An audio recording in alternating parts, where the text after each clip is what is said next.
updates nila Alden at Barbie. In-interview pa nga silang dalawa. At anong kulit pa nga na mag-BFF. Ito yung video. Binigay mong yung talento sa industriya. But more than anything else, this is lahat naman, I really believe that all awards are reminders for us to like pay it forward. Especially right now, this is we're being recognized by the BIR, of course, for being mga ano ba, taxpayers. Yes. Like we Nagbabayad ng tama. Yeah, we do our diligence and we do our part in nation building.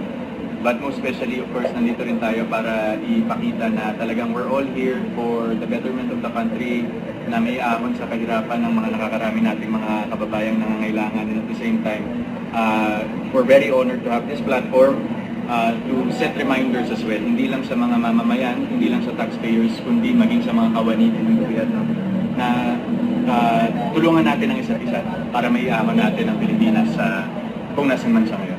So, Barb, Yes, you can share a gist of what you're going to say dito.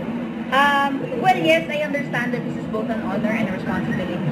And maraming LGUs and mga programa na kumukuha talaga ng funds from our national grants. So, healthcare, educational programs, public welfare, ganyan. So, ang isang mamamayan, maliit na contribution, pero malaki ang magagawang pagbabago para sa ating mga kababayan. So, para sa akin, personally, yun ang aking purpose of kung bakit patuloy kong bubikayan yung mga tao at kahit ako, good practice for myself na magbayad ng tamang buwis dahil mapupunta rin naman ito sa ating mga kababayan na nangangailangan. Ako yung nangangailangan. Ako yun. At isa po ako doon. Sabihin na natin, happy birthday, Barbie. Happy birthday, Barbie. Ang birthday wish ko po ay sana ay marami-rami akong makain mamaya. Lalabon eh. Lalabon. Kung gusto ba? Family dinner. Okay. May tinawag si Barbie daw.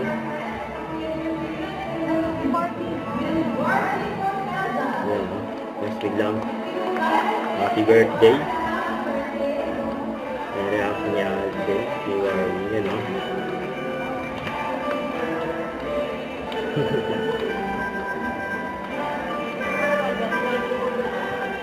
Dito, Barbie.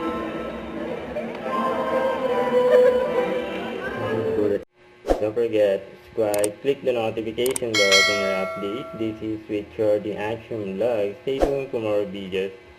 See ya.